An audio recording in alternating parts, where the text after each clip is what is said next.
Good, happy Saturday evening. I'm Riley King, and welcome to the Riley King Newscast, right here on the Riley King Network. Let's begin. First up, abandoned mill catches fire in Barnstead. Building is a total loss, firefighters say. Crews responded to a fire at an abandoned mill building in Barnstead on Saturday. Firefighters said they received reports of the fire at 27 Depot Street around 6:15 a.m. The fire took about 2.5 hours to extinguish, firefighters said. Several departments responded and no one was hurt. Firefighters said the building is a total loss. A cause is being investigated. Police ID man killed in Enfield crash. The driver veered off the road and into guardrail, police say. State police have named the driver killed in a crash on Interstate 89 in Enfield on Thursday. The victim has been identified as Robert, 83, of Peachman, Vermont. Police said he was driving north in the high-speed lane when he veered off into the median and hit a guardrail. The car then retreated the roadway where it came to a final rest, police said. He was pronounced dead at the scene. The crash is being investigated. Pickup truck strikes pedestrian on Storrow's Street. Concord firefighters and police assist at scene of the crash with injury downtown. Concord police and firefighters were called to another vehicle versus pedestrian accident in the capital city, this time on Storrow's Street. At just after 3:15 p.m., firefighters and police were sent to the area of the crosswalk outside of the Menino Place apartments and the entrance of Market Basket for a report of an accident. When they arrived, they found a woman on the crosswalk holding their foot after being struck by a pickup truck. She was taken to Concord Hospital.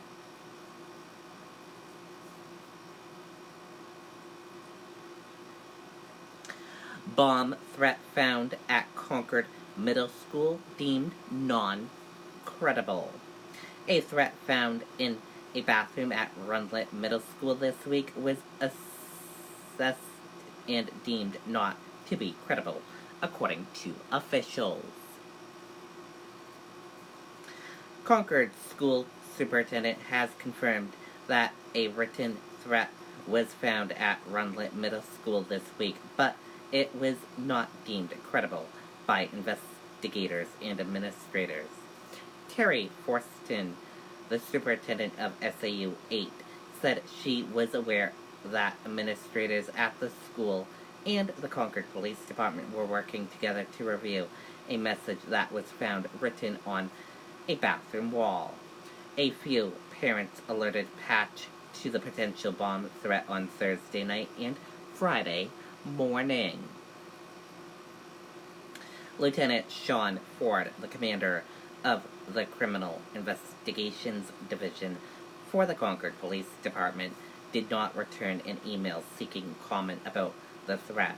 Forston, however, said the message was assessed and believed to be old, with police and administrators determining the threat is to be non-credible. There were no reports of issues at the school Friday. This is the first reported threat at the middle school in at least 2.5 years after 2 students at the school who previously suspended were reported threatening students. Threats like this one, whether deemed credible or not, are becoming a norm through in Capital Region schools. Pembroke Academy has had a number of such threats during the past few years. Concord High School has also had bomb threats, bullets found at the school, and a gun threat incident that turned out to be a hoax. The girl involved in the hoax case in 2013 was later charged with false report. A month before that incident, both a threat and bullets were found at the school, but then Principal Gene Conley, who passed away last year, chose not to offer many details about the incident. He later regretted not telling parents more about what was going on. That same week, bomb threats were reported in schools all across the state of New Hampshire. A couple of years ago, another bomb threat noted as being vague was reported at Concord High School. 4 months after that, another bomb threat was found at the school. In the spring of 2016, bomb threats were reported at a number of schools in New Hampshire, including Bow High School. In the wake of Parkland shooting, schools in Concord and Pittsfield both had threats against them on social media, although both were not deemed credible. Concord police have also performed extensive training to protect the city from terrorist attacks and its schools from threats. Unlike Concord High School, Runlet Middle School does not have a school resource officer. Concord police had proposed to staff one at the middle school in this year's school budget, but the proposal was nixed by a Board of Education subcommittee. The lack of an SRO at RMS requires police to be taken off of their regular patrol activities, whether there is an incident or issue at the school. Both the high school and middle school in the Merrimack Valley School District, based in Pennacook and serving surrounding communities, have school resource officers. Some schools, including Exeter, are reviewing proposals to have a school resource officer available for elementary schools.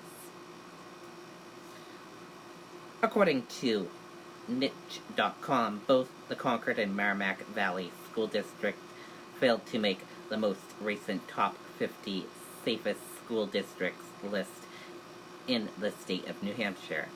MV received a B- and Concord received a C in the health and safety categories.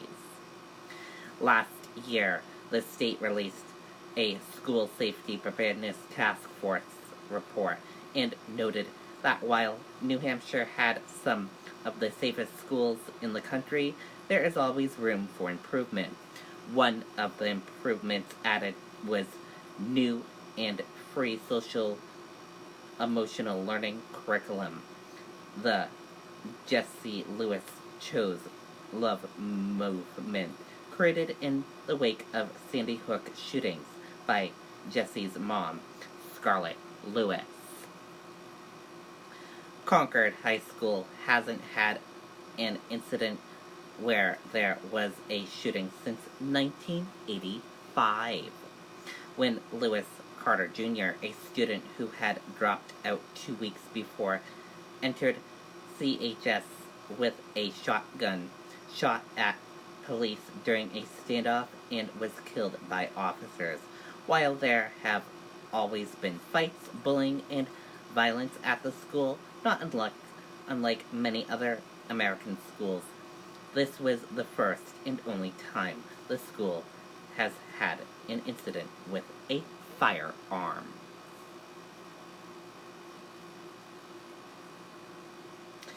President Trump deploys additional troops to Saudi Arabia. Let's take a listen to that video from ABC News.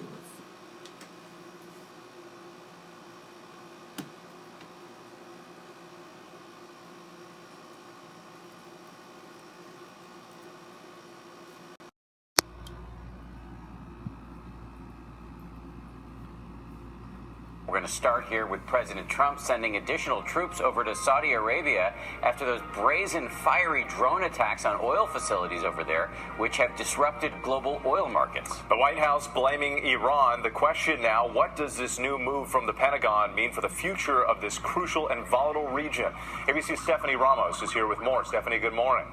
Good morning. After placing sanctions on Iran, President Trump held a meeting with his senior advisors to consider options to retaliate against Iran, deciding to give Saudi Arabia full support by supplying weapons and sending U.S. forces.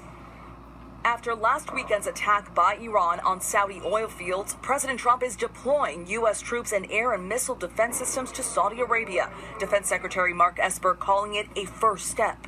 We think for now that would be sufficient, but that doesn't mean there could be additional deployments as needed. Esper adding, Saudi Arabia and the UAE requested this international support to help protect critical infrastructure. The U.S. now planning to expedite weapons purchases to the Saudis. The United States has a responsibility to protect our citizens and our interest in the region. The Department of Defense says this decision comes as Iran has become more confrontational in the region, detaining tankers in the strategically important Strait of Hormuz, as well as shooting down a U.S. drone. In the face of this sustained malign behavior, the United States and other countries have demonstrated great restraint in hopes that Iranian leadership would choose peace and reverse Iran's steep decline into isolation and economic collapse. The U.S. is now calling on its allies to support Saudi Arabia and consider providing additional defensive support. And guys, this is still a very delicate situation and just the beginning. It'll be a hot topic at the UN this week, no question about that. Stephanie, thank you very much. Okay, and there you go on that video and that report.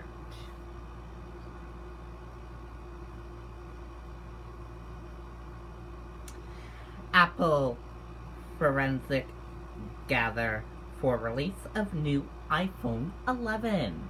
Let's take a listen to that video from Fox Business News.